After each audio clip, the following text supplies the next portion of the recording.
Welcome back to What Are Nibs with General Disturbance. This is a GW Panther, a Geschutzwagen Panther. It's the Tier 7 German SPG, and it's located on the south spawn of Redshire under the command of Fender Bender. Now, it's got a 15cm gun, which is actually quite a bit different to the Gorilla or the Hull before it. And you can see that this one is called Count Dracula. This is a skin produced by Sir Rusty, and it's even got a logo on top, and it looks like Count Dracula. The reason for that is obviously the GW Panther is known as Count Dracula because of the side skirts and the cape around the vehicle. Okay, it's got a 23.5 second reload. And the alpha damage, as you can see here, is 680, but it has to penetrate 39mm of armor to get that. And he's fired around towards that bush. Oh, and he got a hit straight away! There was somebody in the bush. Whenever you see a bush like that or tree go down, normally there's somebody behind it, and he fired that round and he hit the Leo. And the Leo's been killed, so he picked up the stun assist as well. So I think he's probably picked up most of the hit points from that Lanson.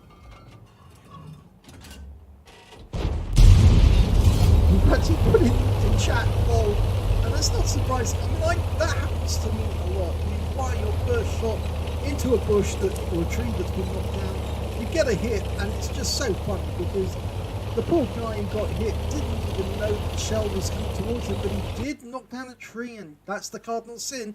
Don't knock down a tree, because if you do, you can get hit. Now he's looking towards that area where the tank destroyers are. It's more than likely somebody's still sitting behind those bushes. He fires another round in there, and this time he gets an explosion, so he definitely didn't hit something, but he might have splashed some target. Now this area, this little wood over here, this little copse you might say, is where some of the RT do locate themselves, and usually you can spot the tracer coming out from the woods if there's somebody in there. In fact, it does help if you press the V key, because then you can see the tracer even more clearly. Oh, there is one! Put the V back on, because you know the enemy RT is there. It's actually slightly, I think slightly closer, but he's diving in, rounds out. This looks good. Long flight time for the shell, but no explosion. Now it's a 4-second flight time for the shell to go that distance. It's from one end of the map to the other. But I suspect that he did actually get close to the RT. There is only one RT on the enemy team, it's an M12. But he now knows whereabouts in the M12 is located. He fired at the castle, and he got critical damage on the Object 430. Now, is he going to go back to the counter battery? You can see his shell crater, so he knows that's where the enemy was. And, okay, now he's in a position from here to shoot through the Zeppelin at the heavies nearby. And I think he's striking a shot on the IS-3. Now he's still in reload, but the one suspected is saying, oh, you are loaded, but that's not the case. Okay, he's fired a round in now. I don't think he got anything from that shot. Now having a look over the other side of the map, and he just wants to find out, has that M12 moved? Still in reload. He can see the Object 430 and the AMX M445, and he's loaded now. He could fire in at the wall. That would splash the AM4, but it wouldn't damage the P43.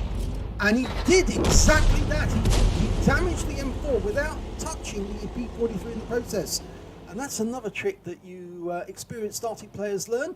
You can actually reflect the shell off something onto the enemy without touching the teammate in the process. Right, that Object 430 is still the other side. The P43 is going around the corner to put a shell into him. We fired at the corner, and yes! Stunned him. He's looking this way. He's trying to fire at the T30, which is the Tier 9. And now Fender Bender's going after an Object 704. I didn't mention at the start of the game, it is a Tier 9 game. He's Tier 7, so he's going to be hitting higher tier opponents. That BK's just been killed, so he's going back to the Object 704. He's pulling back after shooting. It's a long reload. We fire around it in. Oh, it goes just long and lands behind the 704, but it has stunned him.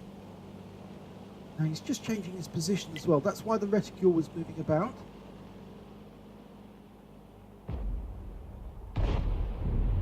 Looking for a target. There's the 704 again.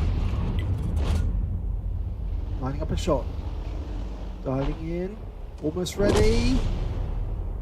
Lost sight of the 704. This could be difficult.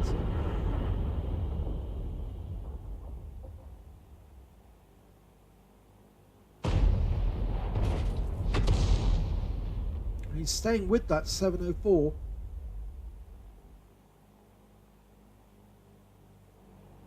Nope, decided to go after the Lancer instead. The 704 doesn't appear to be being sighted, but the Lancer is being attacked. So is the Scorpion G there. He fires the Scorpion G with a snapshot, and he killed it! 607 hit points of damage from that shot. It must have hit the Scorpion right on the weakest armor, right on the turret, and just wiped him out.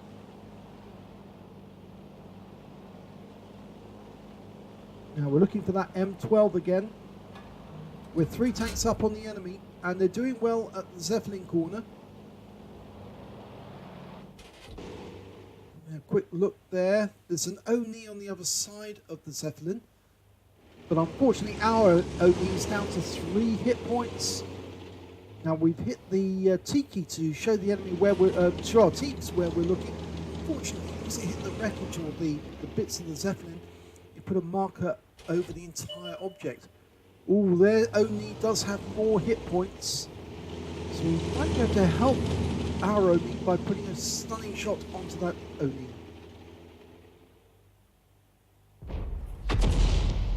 There's a Malshan there, lining up a shot. Round out, direct hit, 241, hit heavy armor. The enemy Oni has been killed by our Oni, so now we just need to get rid of that Malshan.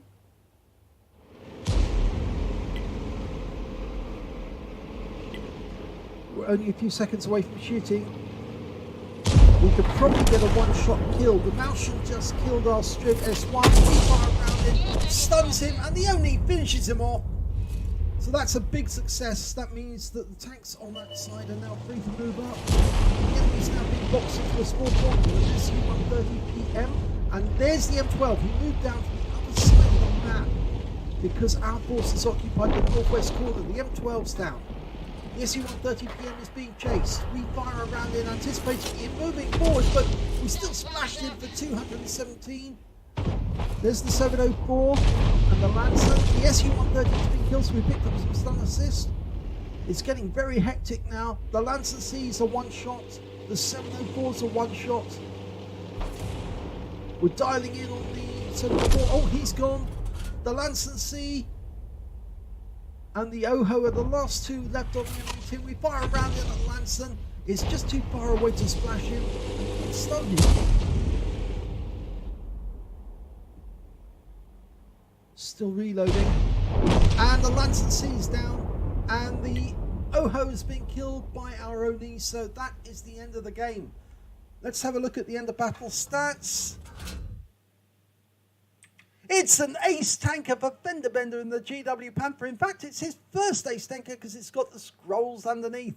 And whenever you get those scrolls, that's the first time. And he also picked up a Bruiser medal for getting at least 5 critical hits. In fact, he got 13 during that game. Let's have a look at the win rate. 2,567. Very nice indeed. Now, did he get a pen on that Scorpion G? Yes, he did. He must have hit the turret directly, and it went straight through the armor and did maximum effect. So very nice shot there. Let's have a look at the team score. Well, he didn't get the highest damage. He actually came second on his own team in damage, but third overall. Was it fourth? No, third overall. Yes, because the highest damage went to the AMX-30. He got 5,515 hit points of damage, picked up 3 medals, a high caliber, a Confederate, and a tank sniper in that game.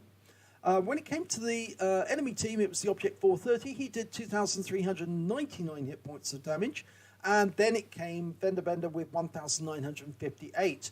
When it came to kills, it was the Oni who did best. He got 3 kills. The T30 got 2, so did the P43-2, the Tiger P and the Leo, and the Maelstrom got 2 as well. Fender Bender only managed to get 1 kill, I'm afraid, but when it came to base XP, he did get the top. He's right at the top, 1,278 base XP, and the reason for that was that he was bottom tier in a top tier game, well, in a tier 9 game, so obviously he was going to earn much more in the way of XP for every shot on a higher tier opponent. Let's have a look at detail report. He fired 14 shots during that game. He got 4 direct hits and 2 penetrations. Splash damage on 10. Damage of 1,958 hit points, and all of it was at more than 300 meters. He hit 7 of the enemy and only killed 1, but he did do stun assistance of 2,693 hit points off 11 stuns. On a free-to-play account, he earned 39,806 credits, and after ammunition resupply, took away 24,126 credits. He received 1,278 XP, times 2 for the first victory, took away 2,556 experience points altogether. So, very good battle there by Fender Bender. Congratulations on your first ace tanker in the GW. If you enjoyed that replay, please give it a like and do subscribe to our channel, and hopefully it'll be your replay that I'll be featuring in the next video.